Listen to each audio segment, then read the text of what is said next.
ગાજર. ગાજરમાંથી vitamin A મળે છે, જે રોગપ્રતિકારક શક્તિમાં વધારો કરે છે. દરરોજ 1 કપ રાંધેલા ગાજર ખાવા જોઈએ.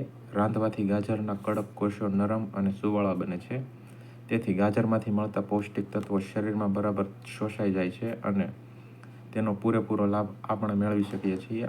ગાજર મધુર, સહેજ કડવા, તુરા, તીક્ષ્ણ, ઉષ્ણ, અગ્નિને પ્રદીપ્ત કરનાર અને પચવામાં હલકા છે. એ ઝાડાને રોકનાર, રક્તપિત્ત, હરસ,